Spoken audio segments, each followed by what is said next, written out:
Stories stir the soul. Stories reveal. And stories heal. In this podcast, we will give you an inside look at someone who's had a life-changing breakthrough. Real people, real stories with real breakthroughs. As a health and wellness expert and coach, and Todd as a men's mentor, we've seen firsthand what God can do when it comes to a breakthrough. So lean in, listen well. This could be your biggest breakthrough.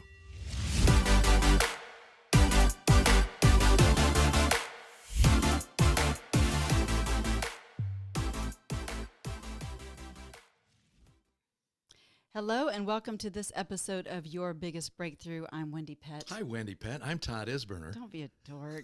Oh my goodness. It sounds so funny when we introduce ourselves. It kind of like does. It kind of does. But I guess we do have to. I mean, our names are out there on the the title of the podcast. That's true. That's true. And by the way, you can now find this podcast. Yeah. It is part of the Spark Media Network that can now be heard on the Edify app. Nice. Very cool. All right. So check that out. So I know you've got, again, your phone up in front of you. Those who are on YouTube can see that you're scrolling again. And as I glance over your shoulder, you're actually scrolling through social media. Aren't you? Oh, no, you're not. Okay. No, I'm actually not this time. I thought you were checking the old news feed like is so common in our lives. He's I think saying my life, but it's a setup for today. It is a setup because we, this whole series that we've been doing is all about taking the 30-day Get Unstuck challenge. And one of those stuck points we found is, well, social media. It's social media. Is it for you? We call it immersion that leads to addiction, right? And so maybe right now you said, okay, that is not me. I'm out of here. That's fine. That's good.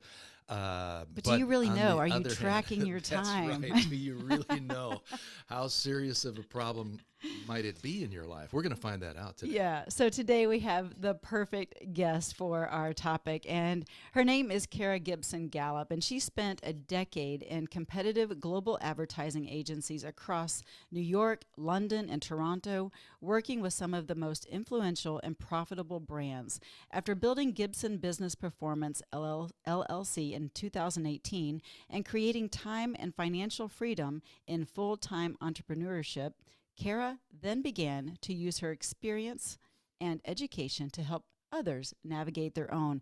And I love her tagline. Why don't you read what her tagline is? Taking profit strategies. I won't do it that way. Okay. All right, so taking profit strategies from Times Square corner offices to the basements of startups. Hallelujah. That is good stuff right there. Yes, that is so awesome. Cara, welcome to Your Biggest Breakthrough. Thank you so much for joining us.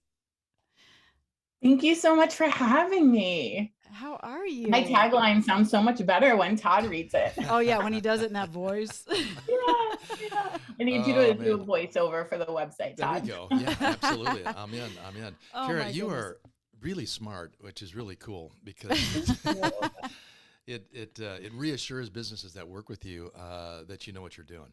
And obviously some of that is, a lot of that is born out of experience, but also just your passion to be able to, help others. So today we're going to kind of bounce off that topic, which would be a whole podcast in and of itself, to talk about social media. Yeah. And why is it that we have connected together with you? I think we're going to find out a story that will sort of explain why that is. You've had your own journey with it.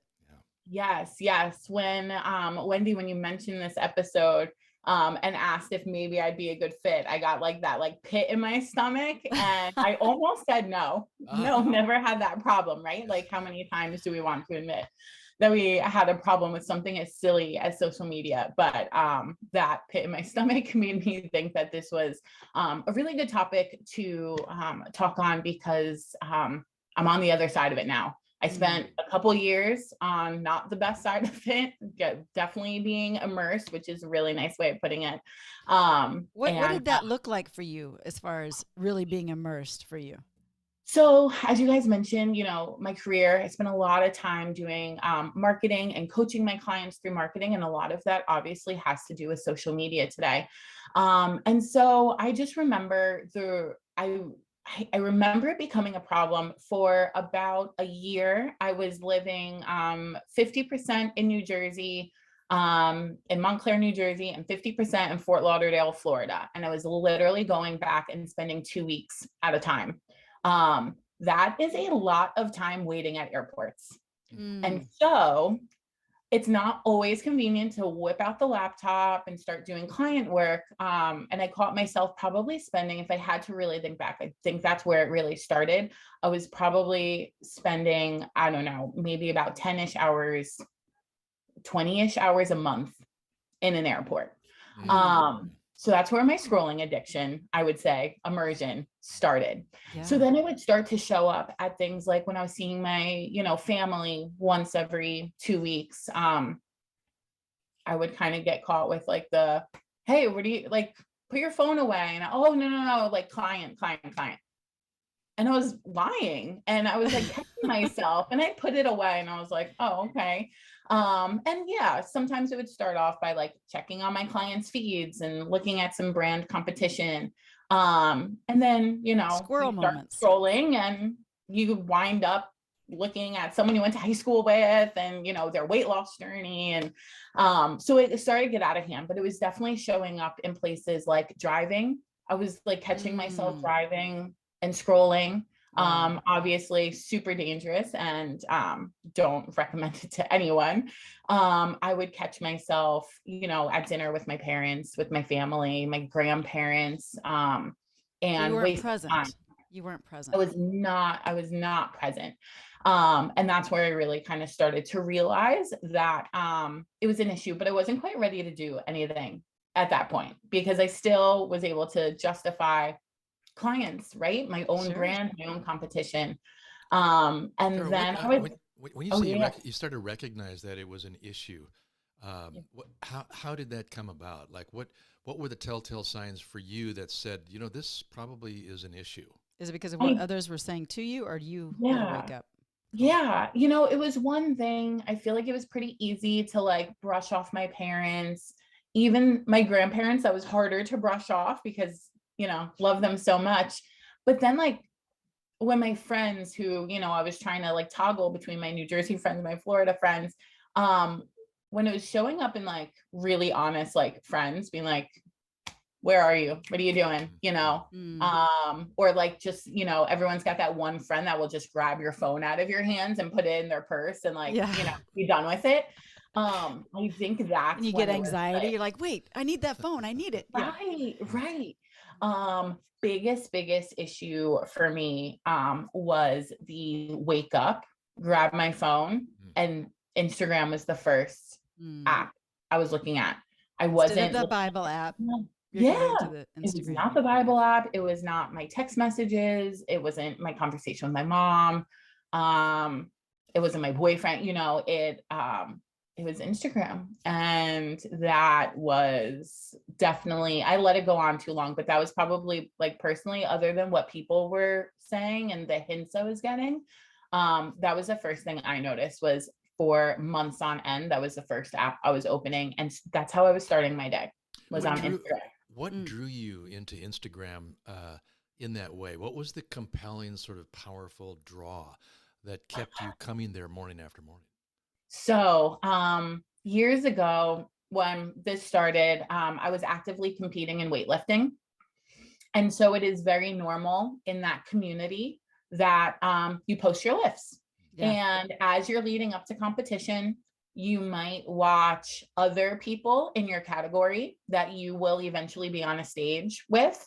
And so you want to kind of check and see what their lifts are. They ahead in this area? Are you ahead in this area? It's also a weight class sport. And I think could be really dangerous for females in weight class sports, is you're constantly comparing, even though it's not bodybuilding. I wasn't getting powerlifting. Nobody cared about what I looked like, but I did. And so if I was competing at 165 pounds, I was comparing myself to the other girls that I also knew were 165 pounds. And obviously that looks different on different people, but you get super absorbed. So I would say that my excuse with clients, my excuse was, it's a very visual app. Instagram's easier to kind of like post, brief caption, and super visual. So, you're getting, you're catching people's eye, other people are catching your eye, whether that was business or whether that was athletics. That was definitely my go-to. Wow. And did you notice during that time a a difference in your self-esteem because of the comparison? Yeah, right. Compared to who you are today? Yes, which Yes. would absolutely lead me to getting pregnant, and then that just being a game changer, as if comparing my body to other women in sports wasn't bad enough. Now I was growing a human and still comparing myself to other women that were not yet growing their own humans. Right. And that was a very unhealthy place to be for probably like 6 months. 6 months of pregnancy. Into your pregnancy. And how old is your little human now? My little human will be 3 in September. Aww. And what's her name? Yeah. Amelia. Beautiful. Oh, love that name. So cool. Yeah, so I'm just thinking how, as you're sharing, the comparison part of why we're on Instagram, we certainly never come there consciously thinking, well, I'm going to compare myself to and see how I look. But it just sort of slips in, doesn't it? It sneaks up on us. But before we know it, we become almost preoccupied with it like you were. That's why you rushed to your phone first thing in the morning. Was there a point at which you started to feel guilty about spending that time and doing it that way? Honestly, no. I wasn't feeling guilty. I was feeling, it was the self-esteem got to me before the guilt could get to me. And I think my husband was sick of me mentioning, either it started off, mentioning where I thought that I should be, either in my athletics now that I was pregnant, or even where my business should be, right? Entrepreneurship has grown immensely since 2018, since I started my business. And, watching other brands, other small agencies, other consultants on their journeys on Instagram, where you think you should be at this time compared to them, and everyone's journey is different, right? Absolutely. And for a while it was super, people got really open about sharing their profit and the revenue coming in, in hopes to coach other people through it. So you had to be very out there about all the success that you were having in order to get these coaching clients. So seeing all these other coaches and consultants, and you're comparing, and honestly, you have no idea if they're being truthful, if, their launch was that successful in the first 24 hours, that's really, really difficult. So, we can only kind of take it for what we see. And, and truth be told, I'm just curious, after you stopped, striving in that way, did you see a shift in your business? Like huge. Yeah. Huge. In what way? So one of the first things I ended up doing when I really decided that something needed to change was, and this is what I would tell anyone that thinks like that they might resonate with any piece of what I just said.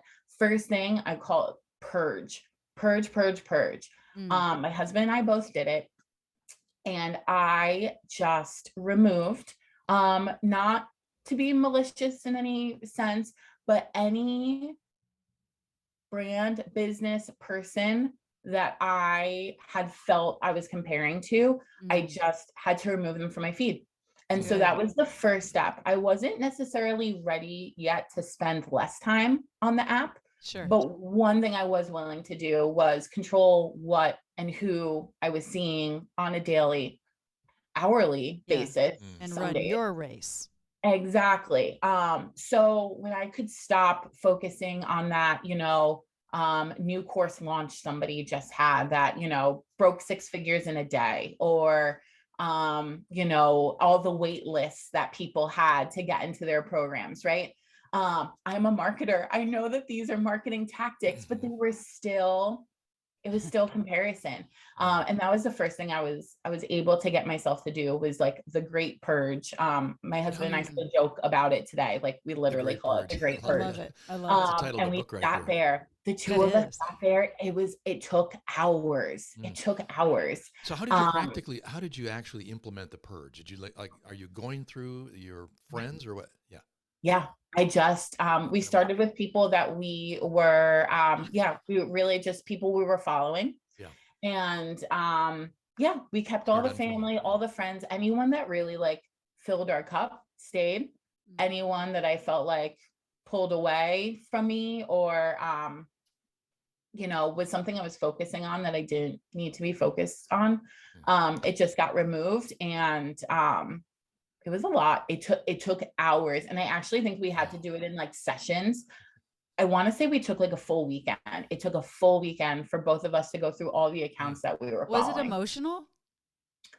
It was, because you know why? The only reason it was emotional was there were a couple friends in there, or acquaintances, I would say, that just weren't healthy for me to be like watching their journey. And so that kind of felt a little crappy in a sense, because then it's like, oh, you don't want them to realize that you unfollowed them, because it has nothing to do with them. It had everything to do with me. And so that was probably like the emotional piece for me. That's interesting. I want to back up just one step because I want to find out more about what did you do to start to solve the problem. The purge thing that's incredible. That's a big, big step. That's a step most people do not want to and will not take because they don't have a big enough why. Your why was continually growing. You wanted to get this under control. And literally in your belly, you were having a human growing that you wanted to spend more time with. Absolutely. So my question is, because I think most of us are in denial about how severe the immersion addiction is. How can you help a person really begin to evaluate whether or not this is a problem that should be addressed? Yes, it would definitely be time spent, right? If you can feel okay looking at your screen time and saying 6 hours, that's fine. That's okay. If that feels okay, if your time of 30 minutes, 40 minutes feels okay, then that's great. For me, I want to say, I remember it getting to that like 5-something hour mark and being like, this is not okay. I could be spending 5 hours reading my Bible, in the gym, meal prepping, calling my mom, calling my grandparents, right? Volunteering, right? There's so many things I could be doing at those 5 hours. When I see 25 minutes, 30 minutes, I feel okay with that. So I would definitely say, audit the time, and then audit the accounts you're spending the most amount on. If they're not filling your cup and they're really just, you're pouring your cup into comparison, that would be definitely like my second thing to watch out for. If you were going to do an audit, I would really focus on those two things. And I think in those two things, one of those will give you an indicator if there's an issue. And what about those that do this audit and see that they spend hours and hours on social media and they're okay with it? Like they've got the blinders on and they don't think they're addicted because they're justifying and they think it's really okay. Would you actually maybe have them take it to another step as far as like maybe asking people around them, like, hey, do you guys think I spend a lot of time? Because sometimes you're just not aware. Right. And I definitely want to say, throughout 2020, we probably have become less aware, right? A lot of us didn't have people tell us that, hey, you're spending too much on your phone. Like I have so many friends that were single in their apartments, single in their homes, right? Nobody's there to like tap them on the shoulder or grab their phone out of their hand. So definitely, if the screen time indicator doesn't give you enough, then that audit around the people around you, or maybe it turns into, if they're not physically with you to see how much you're on your phone, you could do hey, have I been present enough? Have I been calling enough? Have I been texting enough? And that was also another indicator. If I'm scrolling on social media, I can't be checking in with my family. I can't be checking in with my best friends. So that's also another indicator. If you don't live, with someone that can call this out to you, I guarantee you that in the time, if I had texted those friends, since I was flying back and forth so much, I guarantee you I was not reaching out to the other group of friends in those 2 weeks that I was away, because I would have been more busy scrolling. Yeah. Wow. That's so good. Did you have to say something? Yeah, no, I think that is like the absolute starting point for every single one of us. And I just want to take a moment, Cara, and encourage our listeners, don't be fooling yourself into thinking that's not a problem. If you just do something as practical as audit the amount of time you're spending, if you feel that that's a justifiable time, then life goes on. But if you feel, boy, I didn't realize that 3, 4, 5 hours I could be doing, like you mentioned, Cara, all of these other things that would not only enhance my life, but benefit the lives of others, well, then I've got a pretty strong why I need to make a change here. So I just want to encourage our listeners is don't take this lightly. Literally do an audit on those two areas. How much screen time you're spending? Is it justifiable? And number two, those that you're spending the time with, is it enhancing your life or taking away? Because you might need to go through the Great Purge. Yeah, I love that. That definitely is a book title. Start writing it, Cara. Start writing it. I'll get on it. I'll get on. Okay, so we normally ask people that come on Your Biggest Breakthrough, we ask them to share their faith story and your journey. And so let's get to know Cara in that aspect, and how the Great Purge has helped enhance your relationship with Christ. Absolutely. So I have what I think is a pretty typical preacher's kid faith story. I grew up, my dad went to seminary, got his first church, became a minister when I was about like 7. So for as long as I can remember, I was in the church. Super, super blessed. And it's definitely something I took for granted for a very, very long time. And so my biggest faith breakthrough as a child, right? It's hard when you grow up as a child. It's a little bit harder to figure out like where everything changed and when it became your faith and not your parents' faith. Yes. And so that happened for me, I want to say around the age of 12-ish. My parents sent me to this really, really great Baptist Bible camp every summer. And that was my faith time, right? Everywhere, the rest of the year, you're the preacher's family, preacher's daughter, brother. I have a younger brother, you're the preacher's kids. And so it very, very, very much felt like everyone else's faith and you were just there living in it. Yeah. So that's really where it became my faith. And then I think as some specifically preachers' daughters do, I just went through a phase where I didn't want to go to church. I wanted, I played softball as a kid and those travel teams play on Sundays. And I remember the fights because I wasn't allowed to play sports on Sundays, not until after church, and just kind of that my priorities were just elsewhere.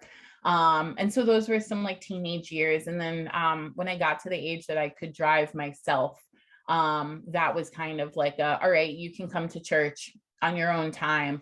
And then I really just started to pull away. And, as a preacher's kid, you see the family dynamic.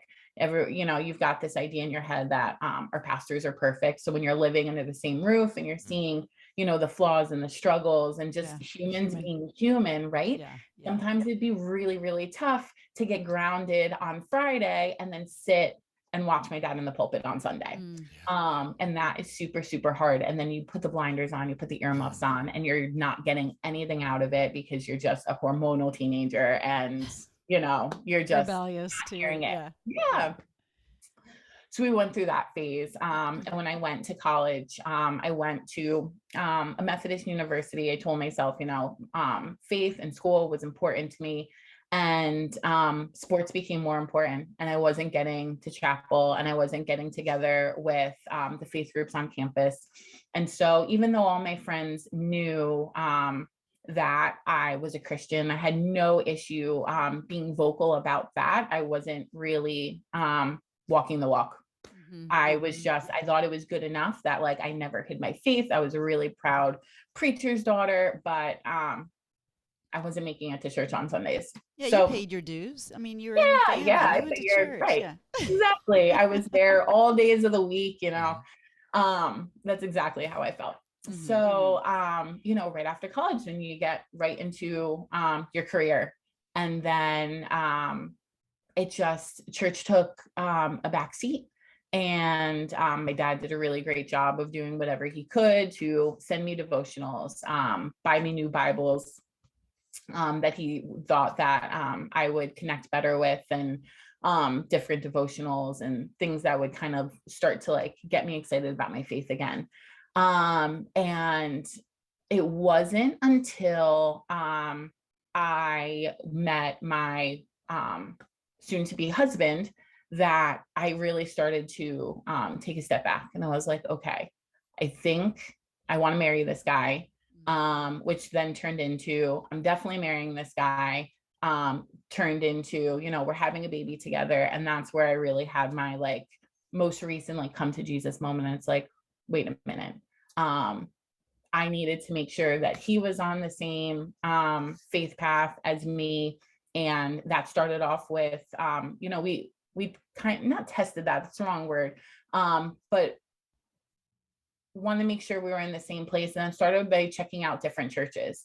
I grew up one denomination, he grew up another. So one of the best ways of like having the faith talks was going to different denominational churches and figuring out like where we were in our faith. And that was something kind of cool that we both really enjoyed before we found our home, found our home church.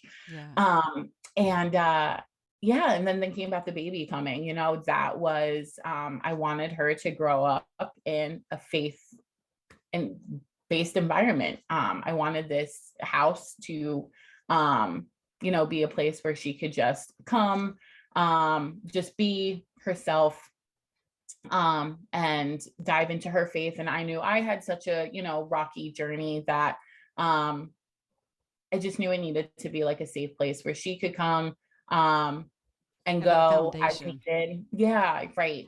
Cool. So it really wasn't, until I started to build my own family that, I got reignited again, which I'm super, super thankful for. So it's been a fun ride. Definitely started off, with is this my faith or my parents' faith thing? Stepped away, came back, decided it wasn't my faith thing. And then have been building my faith with my husband. I think that's common too. That is so key to understanding the dynamics of an intimate relationship with God. I can't ride the coattails of anybody else who has a relationship. I got to get there on my own.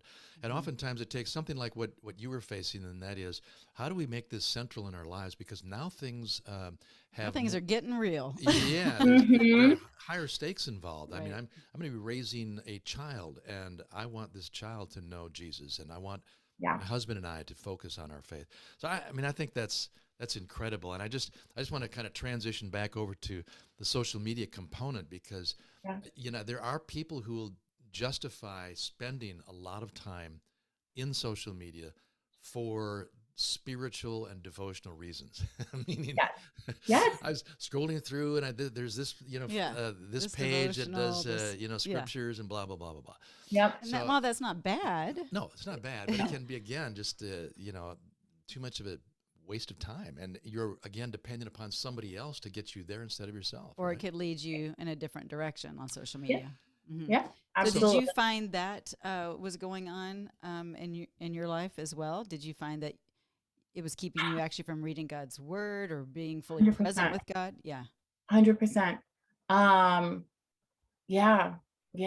I just, again, I remember seeing that screen time in the 5-something hours and just being like, could have been doing so many other things with that time, specifically in God's word. And I was maybe at that time opening my Bible every Sunday. And I was opening Instagram every other hour. Right. Super disproportionate, but yes. So there may be some listening who aren't quite sure. Okay, I always heard about this screen time thing. I've never really checked mine. Just walk us through the real simple steps. What do I do if I have an iPhone or an Android? Where do I go? That's such a great question. I pinned mine. I don't even know how long ago. She pinned to it. like my front thing. Let's see. Hold on. Really? So Yeah. I go over to settings first, right?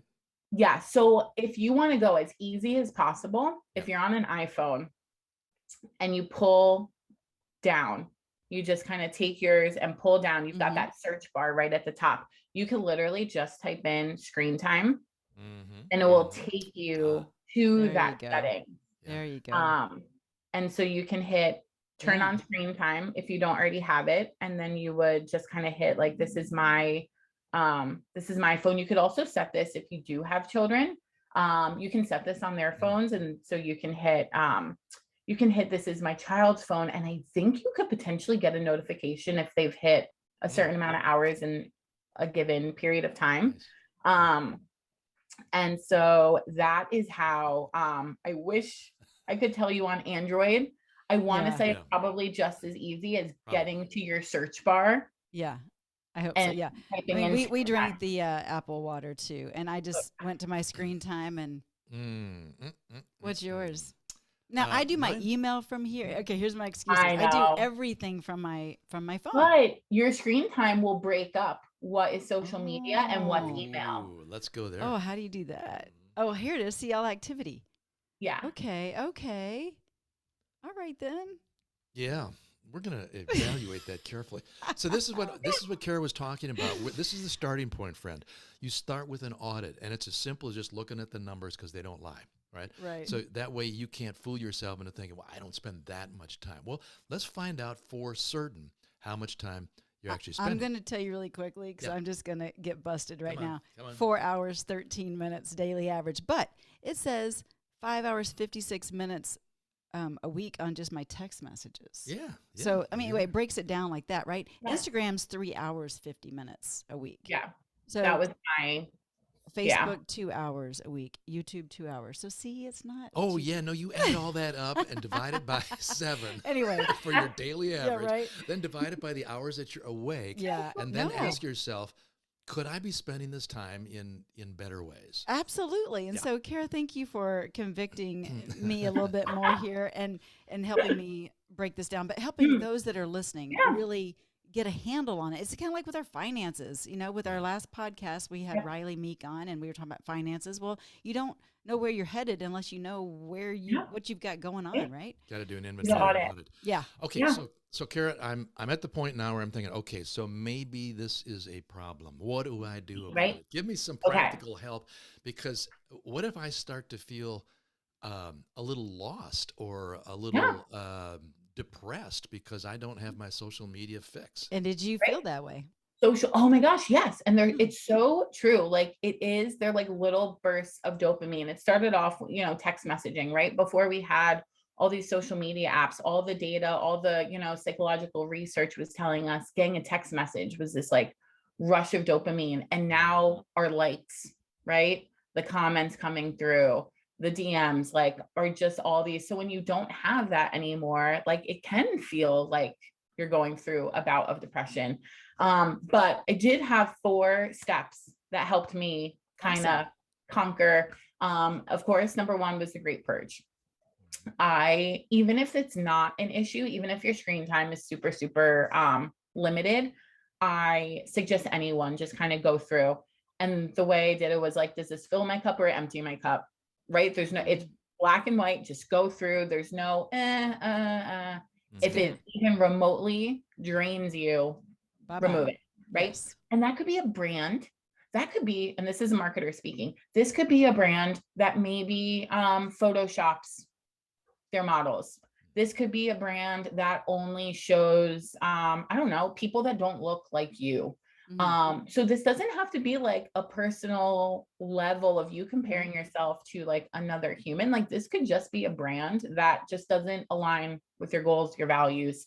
A lot of us, follow our favorite brands, and sometimes our favorite brands are not filling us up, right? Yeah, so that's good. Purge everything, brands, people, anything that kind of takes away. The second is the timing, right? I talked about how it was the first thing, thing that I saw when I woke up in the morning, and that wasn't a great way. of starting my day. It really wasn't a great way when I was watching all those like mommy bloggers that I was comparing myself to, Oh, wow. or Yeah. all those other women that were also pregnant that didn't gain an ounce, right? So that was what I was like filling my head with first thing in the morning. So if you haven't changed the time of day, at least after the purge, when I was still grabbing my phone first thing in the morning for Instagram, at least it wasn't draining my cup as quickly. Yeah. Yeah. So timing, definitely, absolutely not first thing in the morning. If you have to tell yourself that you need to eat your banana, have your cup of water and your coffee before you open it, then that's at least a small baby step. It at least is not even before your feet get out of bed. Right. There are people that, you know, are scrolling while they're in the bathroom, Cara. Yeah. I mean, Yeah. it's like, it's crazy. Just be present, whatever you're doing. Right. Whatever. So that was number two for me, was fixing the time. And it really did start, it sounds so silly, but I started with, okay, need to drink my water and my coffee before I open this app.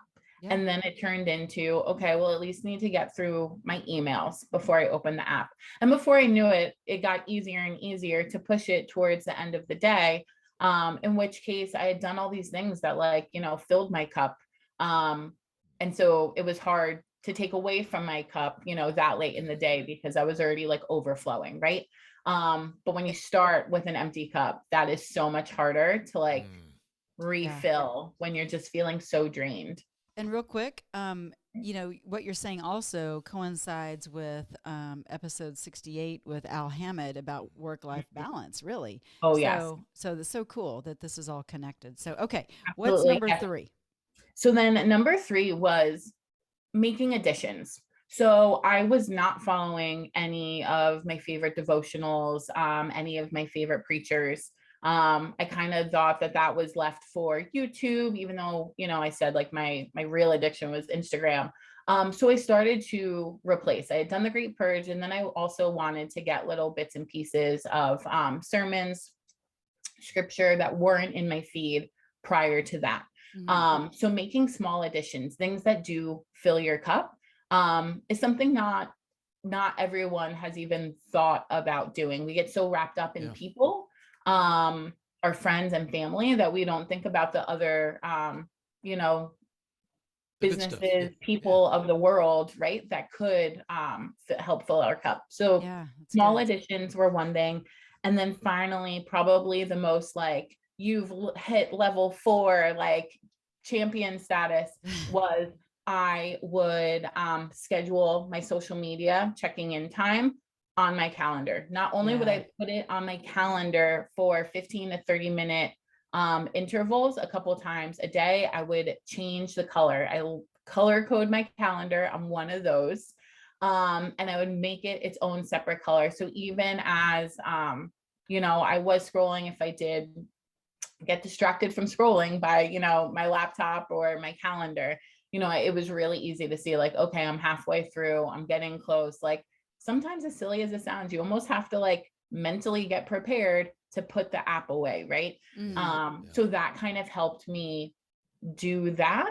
And after those 4 things, implementing those 4 things for probably a few months over time, I can honestly say that sometimes I, you know, get to putting Amelia down for bedtime at 7:30 and realize that I have a bunch of messages I haven't opened.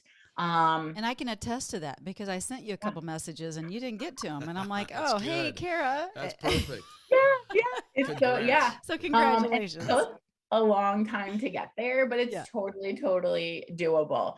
And now it's definitely an afterthought. And now I get more excited to, you know, post a photo of the baby, or, I don't know, share. And your business is thriving, and your life is thriving, and your relationship with Christ is thriving. It's just so beautiful to see, because we know you personally, but just to hear how just these small shifts, which are big shifts, can change everything. It's like a domino effect.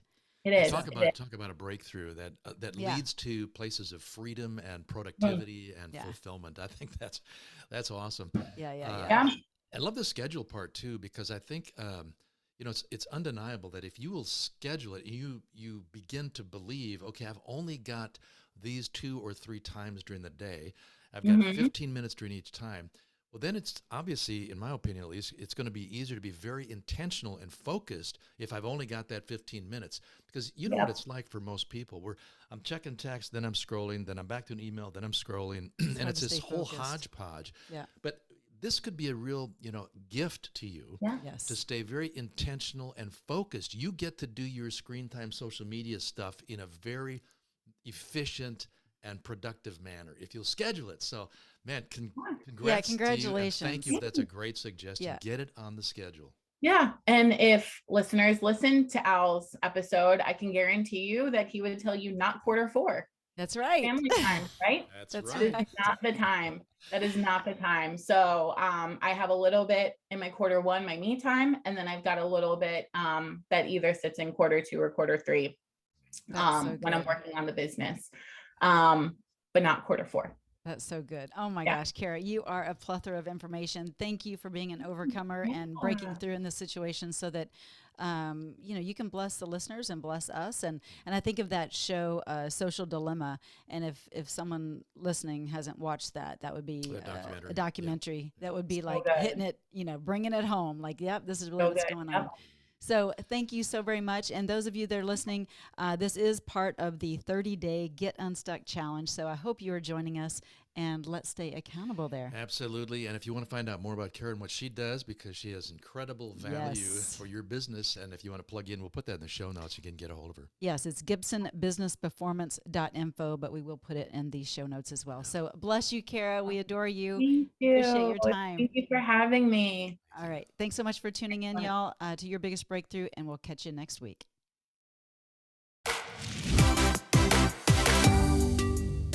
So glad you could join us today, and you'll find a new episode every Tuesday on your favorite podcast platform.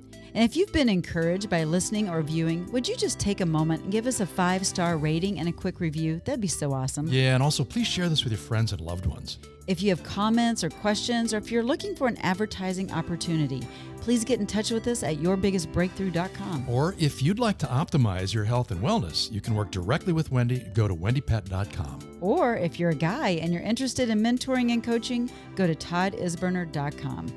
We look forward to having you join us on our next episode of Your Biggest Breakthrough.